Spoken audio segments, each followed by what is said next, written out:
पंखुड़ी के दादाजी के ऑपरेशन में कोई ज्यादा दिक्कत वाली बात तो नहीं है ना?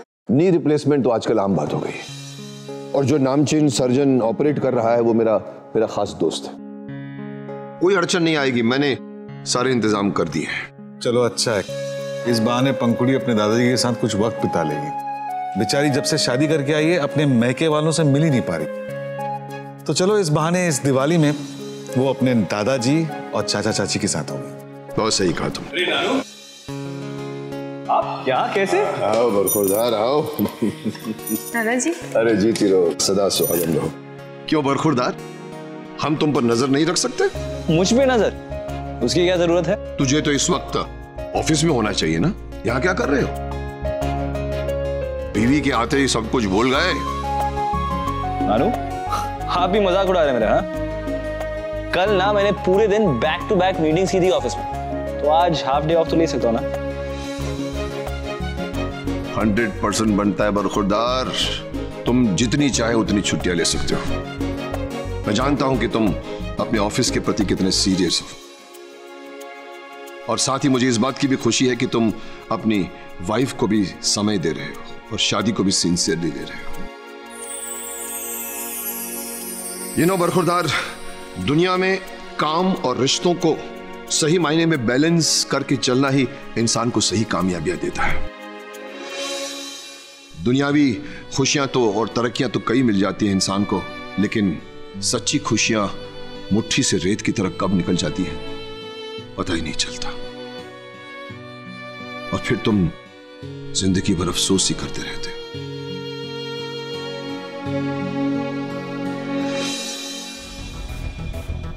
महारानी शीला देवी, आपने हुक्म तो कर दिया, अब जरा ये भी बताएंगे कि ये शिवम का नंबर मैं कहां से लाऊं?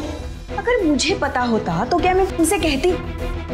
जहां से नंबर मिलने के चांसेस थे मैंने अपनी तरफ से पूरी कोशिश की। हरीश से पूछा, आदि से पूछा, यहाँ तक कि मिसेस शिवम, आई होप शादी के बाद उसका यही नाम हो, पंखुड़ी से भी पूछा, लेकिन मजाल है किसी ने भी नंबर नहीं दिया मुझे। डैड, यूजुअली आदमी जहाँ शिफ्ट होता है वो अपना नया एड्रेस इमरजेंसी के लिए किसी ना किसी को तो देकर ही जाता है। और क्या पता ये शिवम ने भी अपना एड्रेस या लैंडलाइन नंबर किसी को दिया हो। अरे हाँ, ये तो हमने सोचा ही नहीं। देखा, मैंने कहा था ना मैंने, मेरा बेटा सबसे ज्यादा दिमाग वाला है। अब यही हमारी तकदीर बदलेगा। मेरे सोना, मेरे राजा, मेरा रूबल। चल तुझे अभी एक खुशखबरी सुनाता हूं पंखुड़ी। तेरे दादाजी तेरे चाचा चाची के साथ मुंबई आ रहे। सच? बिल्कुल। तेरे वो दादाजी के पैर में वो तकलीफ है ना, बस उसी के इलाज के लिए यहां पर आ रहे हैं। लगे हाथ तेरे साथ दिवाली भी मना लेंगे। घुटनों की तकलीफ इतनी बढ़ गई क्या? तो फिक्र क्यों कर रही है? इसीलिए तो मैं उन्हें यहां बुला रहा हूं, ताकि एक साथ उनका ये जो दर्द है ना वो हमेशा हमेशा के लिए खत्म हो जाए। और फिर देखना, मैं और तेरे दादाजी रोज सुबह सुबह जॉगिंग पे जाया करेंगे।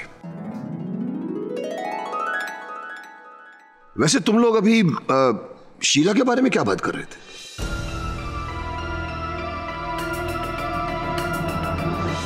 क्या सचमुच उसे शक हो गया है? Thank you sir. Thank you. ला वो नंबर मुझे दो, मैं फोन करती हूँ। एक काम करो, मेरे फोन से करो। अच्छा, तो ये है मिस्टर पंखुड़ी और शिवम का नंबर।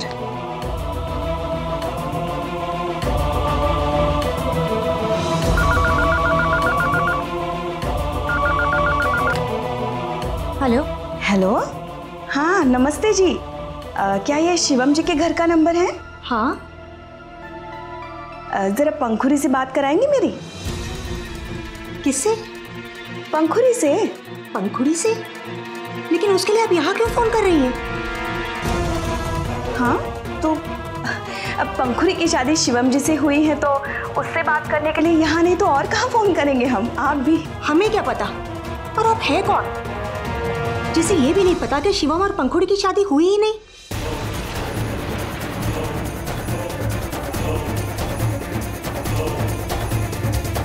आप क्या हमारे जख्मों पर नमक छिड़कने के लिए यहाँ फोन कर रही हैं? क्या? ये क्या कह रही हैं आप? पंखुड़ी और शिवम की शादी हुई नहीं?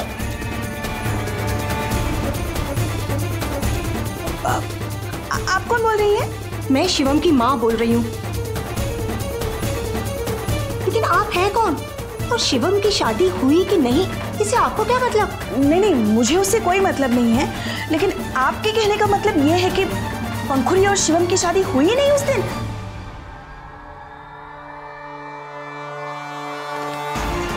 हेलो, कट कर दिया फोन। ये क्या है शिवम? अभी तक लोगों के फोन आ रहे हैं कि तुम्हारी शादी पंखुड़ी के साथ हुई कि नहीं हुई। अरे इन लोगों को और कुछ काम नहीं है क्या? मैं तो तंग आ गई हूँ इन लोगों को जवाब देते देते। हाँ तो आप इनके सवालों का जवाब देना बंद कर दीजिए ना। जब वो देखेंगे आपको आप पर ऐसा कोई असर नहीं हो रहा है, आप भड़क नहीं रही हैं, तो वो खुद आपसे सवाल करना बंद कर देंगे। आप समझ रहे मैं क्या कह रहा हूँ आपसे?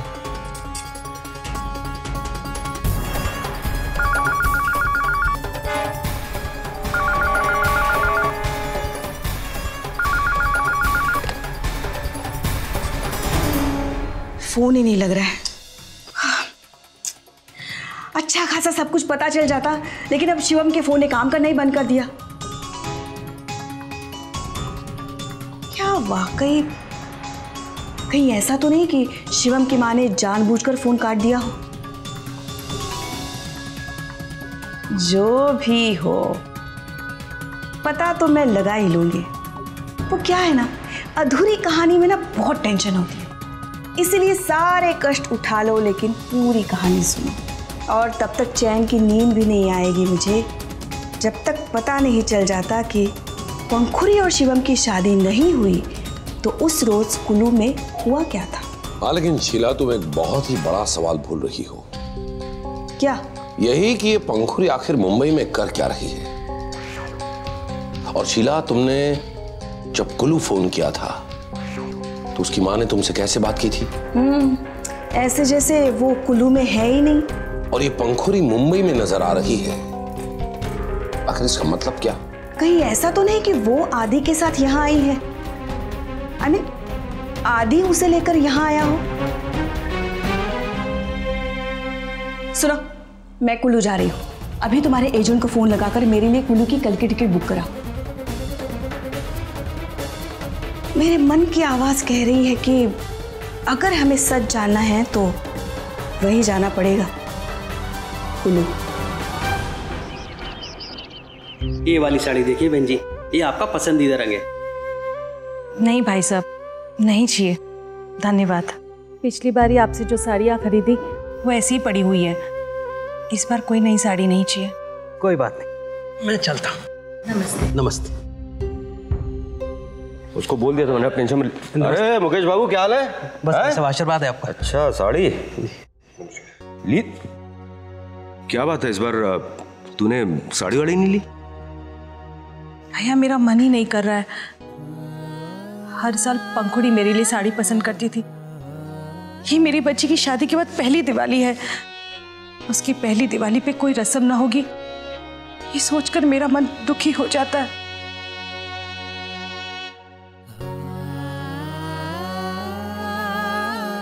सुनिए, मैं आपसे कुछ कहना चाहती हूँ। दिवाली का मौका है, सब खुशियां मनाते हैं, पुरानी सारी रंजिशें भूलकर नई शुरुआत करते हैं। हमें भी इस त्योहार में अपनी बेटी को मिलने जाना चाहिए, सब ठीक हो जाएगा। एक्चुअली बहना, तू बिल्कुल ठीक बोल रही। बच्ची से मिलने तो हमें जाना चाहिए, दिवाली का मौका है। वैसे भी हमें अपनी बच्ची से कोई रंजिश थोड़ी ना है, वो तो सारी गलती उस नीली आंख वाले की है। मेरे ख्याल से हमें कम से कम चल के देखना चाहिए कि हमारी बच्ची वो दीवान मेंशन में है कैसी। मैं मानता हूं कि बेटी से दूर रहना बहुत मुश्किल है, क्योंकि जिस हालात में ये सारी चीजें हुई हैं, मैं उस हालात से अभी तक निकल नहीं पाया हूं। इसीलिए हम नहीं जाएंगे वहां। और वैसे भी यहां कारोबार संभालने के लिए कोई भी नहीं है। अरे मैं हूं ना। ये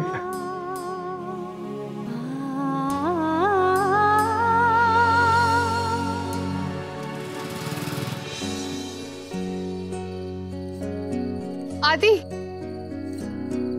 आपको याद है ना कल मॉम डैड की काउंसलर के साथ अपॉइंटमेंट है?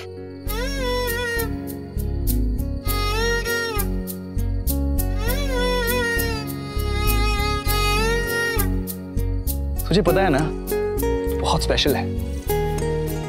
नहीं रियली। और वो क्या कहा था तूने? बहुत अच्छा लगता है जब आपकी कोई इतनी केयर करे। यही था राइट? मेरा वाला बोलूं? मुझे भी बहुत अच्छा लगता है जब मैं तेरी इतनी केयर करता हूं।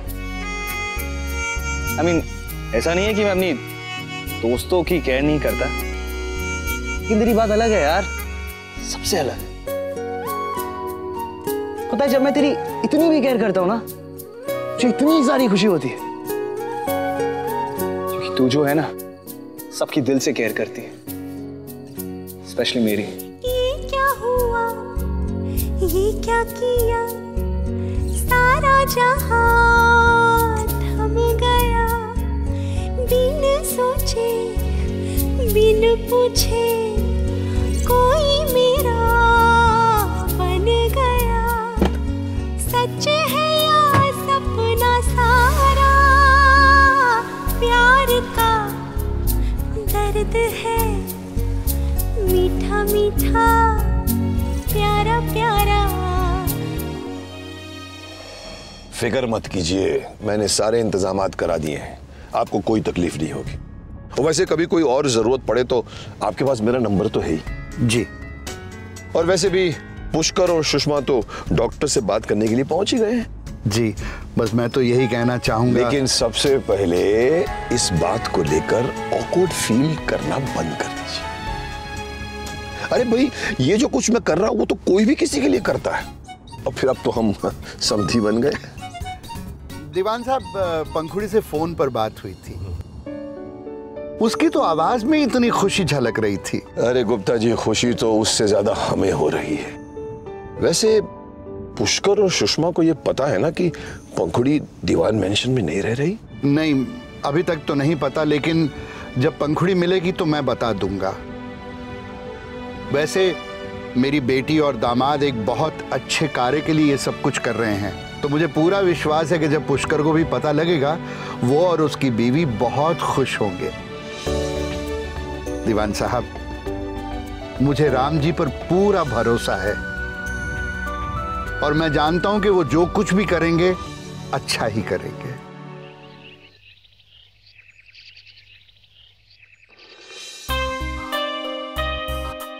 क्यों बरखुरदार, ये दौड़े दौड़े कहां चले जा रहे हो?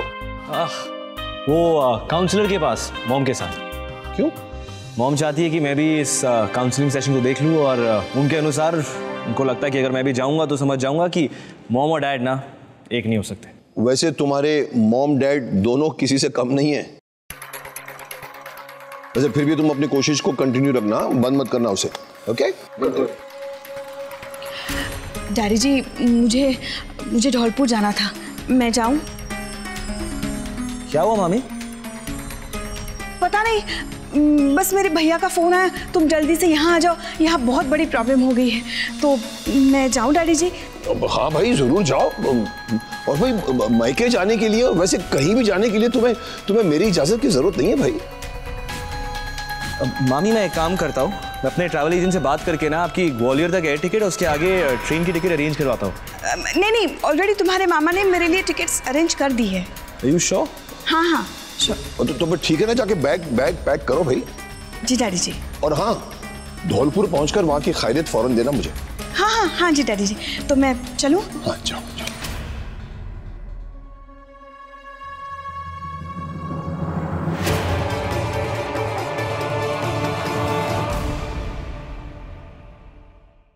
तुम्हें क्या लगता है आदित्य, तुम्हारे पेरेंट्स एक हो सकते हैं? जी बिल्कुल। पहले मेरे पेरेंट्स को ना फाइट करने का, बहस करने का सिर्फ एक बहाना चाहिए था, और मैं भी उनके फाइट करने को ना अलग नजरिए से देखता था। लेकिन जब मुझे समझ आया तो मुझे एहसास हुआ कि ये जो फाइट, आर्ग्यूमेंट्स, डिस्कशंस या सब जो होता है ना, वो सब प्यार का एक हिस्सा होता है। और आप वैसे भी किसी अनजाने व्यक्ति से तो लड़ नहीं सकते, है ना? आप उन्हीं से लड़ते हैं जिनसे आप प्यार करते हैं, जिन पे आप अपना हक जता सकते हैं। जब मुझे ये बात समझ आई ना, तब से मैं चाहता हूँ और मैं जानता हूँ कि मेरे पेरेंट्स ना एक साथ होंगे, एक दिन जरूर होंगे। और इस बिलीफ में ना मैं अकेला नहीं हूँ, मेरे साथ कोई और भी है जो इस बात पर मुझसे ज्यादा यकीन करती है। और वैसे भी मैडम, आपने तो रिश्ते मुझसे ज्यादा देखे होंगे, और एक बार आप मेरे पेरेंट्स से मिल लेंगी ना और ये मीटिंग खत्म हो जाएंगी ना, तो आपको एहसास हो जाएगा कि वो एक दूसरे के बारे में खुद से ज्यादा जानते हैं। Thanks for the tips. Sorry, important call and I had to attend. At least मैं अपने टाइम को किसी इम्पोर्टेंट काम के लिए यूटिलाइज कर रही हूँ, अनलाइक हरीश जो लाइफ में अपना टाइम सिर्फ वेस्ट कर रहे हैं और सब जगह वो पहुंचता है सिर्फ लेट। बस आते ही होंगे। हाँ बस। हाँ।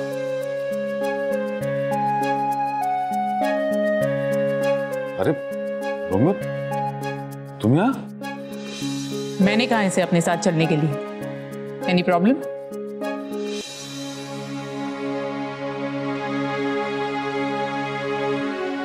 तुमने कहा है तो प्रॉब्लम कैसे हो सकती है?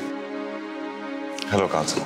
हेलो हेलो, मैंने आपकी डिवोर्स पिटिशन काफी अच्छी तरह से स्टडी की है, लेकिन कुछ बातें मैं आपसे ही जानना चाहूंगी, वो जो इसमें हैं और वो भी जो इस फाइल में नहीं है।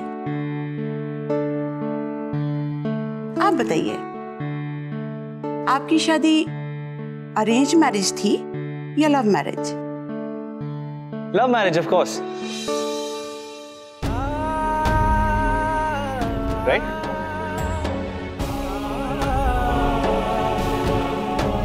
अब आते हैं आपकी डिवोर्स पिटिशन पर। इसमें आप दोनों ने तलाक की वजह बताई है आप दोनों के बीच कंपैटिबिलिटी और अंडरस्टैंडिंग की कमी, राइट?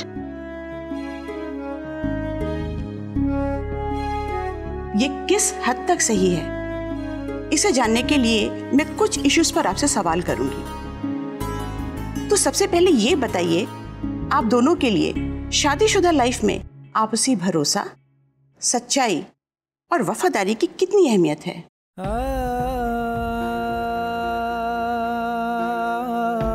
सबसे ज्यादा।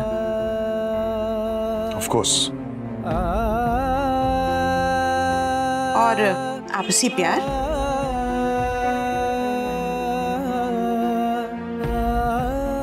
अवंतिका जी, इसका जवाब मैं पहले आपसे सुनना चाहूंगी। आपके पति हरीश के लिए प्यार की कितनी अहमियत है?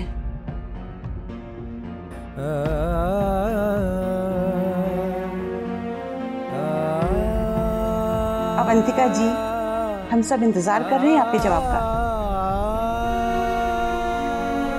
फाइन। हरीश के लिए प्यार सबसे बड़ा एहसास है, जिसका कोई लॉजिक नहीं है। प्यार उसके लिए इतना महत्वपूर्ण है कि अगर पूरी दुनिया उसके खिलाफ भी हो जाए, तब भी अगर उसका प्यार उसके साथ है तो वो सबसे लड़ सकता है। काफी फिल्मी है, इस प्यार के बारे में प्रैक्टिकलिटी में भूल जाता है।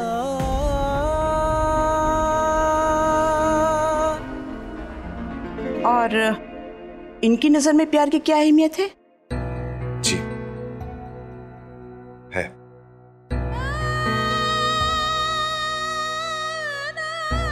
पर उसके लिए प्यार का अपना ही मकाम है। अगर अवंतिका तुमसे प्यार करती है तो वो तुम्हें अपनी पूरी दुनिया बना लेती है।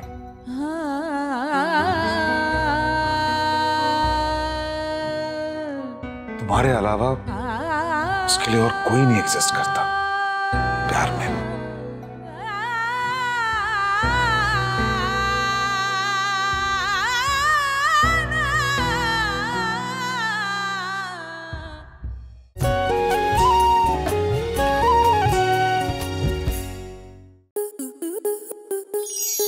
आपके मनोरंजन पर अब नहीं लगेगा कोई ब्रेक।